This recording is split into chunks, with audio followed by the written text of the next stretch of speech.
नमस्कार, हमारे चैनल में आप सबका स्वागत है। चैत मास पाप मोचनी एकादशी का हम आप लोगों को कथा सुनाने जा रहे हैं। आप लोग कथा सुन के पुण्य प्राप्त करिए। भगवान विष्णु जी का कृपा बरसाई। नारायण भगवान की जय। जय नारायण भगवान की जय। तो चलिए, हम कथा सुना रहे हैं। बेटी कथा सुना रही है, हम कथा सुन रहे हैं। आप लोग भी इस कथा को सुनिए।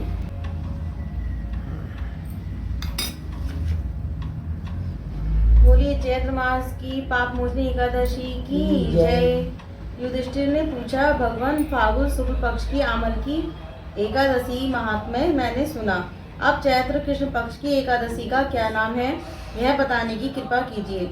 भगवान श्री कृष्ण बोले, राजेंद्र सुनो, मैं इस विषय में एक पापनाशक उपाख्यान सुनाऊंगा, जिसे चक्रवर्ती नरेश माधानता के पूछने पर महर्षि लोमश ने कहा था। माधानता बोले, भगवान, मैं लोगों के हित की इच्छा से यह सुनना चाहता हूँ कि चैत्र मास के कृष्ण पक्ष में किस नाम की एकादशी होती है, उसकी क्या विधि है तथा उससे किस फल की प्राप्ति होती है। कृपया करके ये सब बातें बताइए। लोमश जी ने कहा, नृप श्रेष्ठ, पूर्व काल की बात है। अप्सराओं से सेवित चैत्र रथ नामक वन में, जहाँ गंधर्वों की कन्याएं अपने किंकरों के साथ बाजे बजाती हुई विहार करती हैं, मंजू घोषा नामक अप्सरा मुनिवर मेधावी को मोहित करने के लिए गई। वे महर्षि उसी वन में रहकर ब्रह्मचर्य का पालन करते थे। मंजू घोषा मुनि के भय से आश्रम से एक कोस दूर ही ठहर गई और सुंदर ढंग से वीणा बजाती हुई मधुर गीत गाने लगी।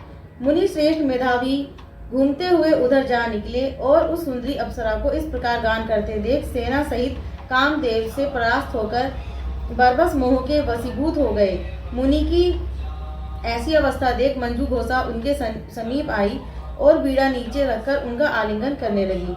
मेधावी भी उसके साथ रमण करने लगी। कामवश रमण करते हुए उन्हें रात और दिन का भी भान न रहा। इस प्रकार मुनि जनोचित सदाचार का लोप करके अप्सरा के साथ रमण करते उन्हें बहुत दिन व्यतीत हो गए। मंजू घोषा देवलोक में जाने को तैयार हुई। जाते समय उसने मुनि श्रेष्ठ मेधावी से कहा, ब्राह्मण, अब मुझे अपने देश जाने की आज्ञा दीजिए। मेधावी बोले, देवी, जब तक सवेरे की संध्या ना हो जाए तब तक मेरे पास ही ठहरो। अप्सरा ने कहा, विप्रवर, अब तक ना जाने कितनी संध्या चली गई, मुझ पर कृपा करके बीते हुए समय का विचार तो कीजिए। लोमश जी कहते हैं, राजन, अप्सरा की बात सुनकर मेधावी की नेत्र आश्चर्य से चकित हो उठे।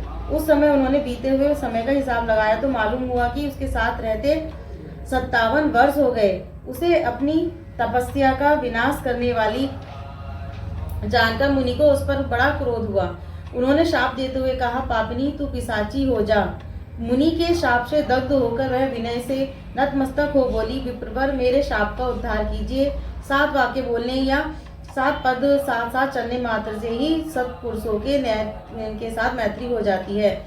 ब्राह्मण, मैंने तो आपके साथ अनेक वर्ष व्यतीत किए हैं, अतः स्वामी मुझ पर कृपा कीजिए। मुनि बोले, भद्रे, मेरी बात सुनो, यह शाप से उद्धार करने वाली है, क्या करूं?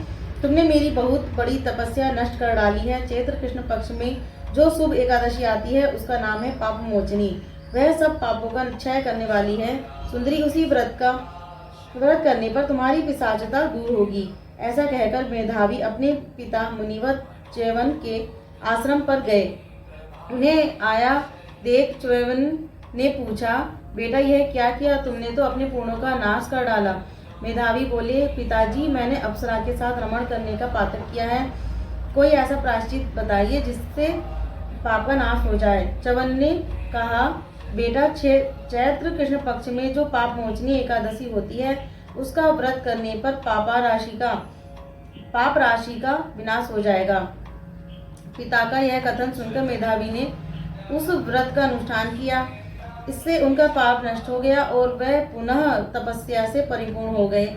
इसी प्रकार मंजू घोषा ने भी इसी उत्तम व्रत का पालन किया। पाप मोचनी का व्रत करने के कारण वह पिशाच योनि से मुक्त हुई और दिव्य रूप धारणी श्रेष्ठ अप्सरा होकर स्वर्ग लोक में चली गई।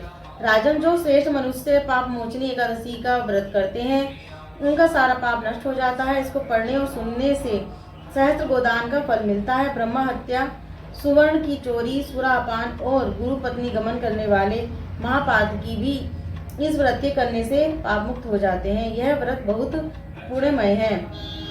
युधिष्ठिर ने पूछा, वासुदेव आपको नमस्कार है। अब मेरे सामने यह बताइए कि चैत्र शुक्ल पक्ष में किस नाम की एकादशी होती है। भगवान की जय। श्रीमन्नारायणी नारायणी नारायण, भजमन्नारायणी नारायणी नारायण। लक्ष्मी नारायण भगवान की जय, राधे कृष्ण भगवान की जय। लक्ष्मी नारायण भगवान की कृपा से आप लोगों ने कथा का श्रवण किया है। हमारे कथा विष्णु भगवान जी की कथा सुन के आप लोग भगवान की कृपा अपने ऊपर बरसाइए और आगे भी हमारे से कथा हम आप लोगों को सुनाते रहेंगे। हमारे कथा को, हमारे भगवान जी की कथा को आप सुनते रहिएगा और श्रवण करते रहिएगा और अपने ऊपर भगवान जी का कृपा बरसाते रहिएगा और हमारे वीडियो पे आप लोग हमेशा बने रहिएगा। ऐसे हम कुछ न कुछ कथा आप भगवान जी की कथा सुनाते रहेंगे। हमारे वीडियो को आप लाइक करिएगा, शेयर करिएगा, सब्सक्राइब करिएगा। नमस्कार।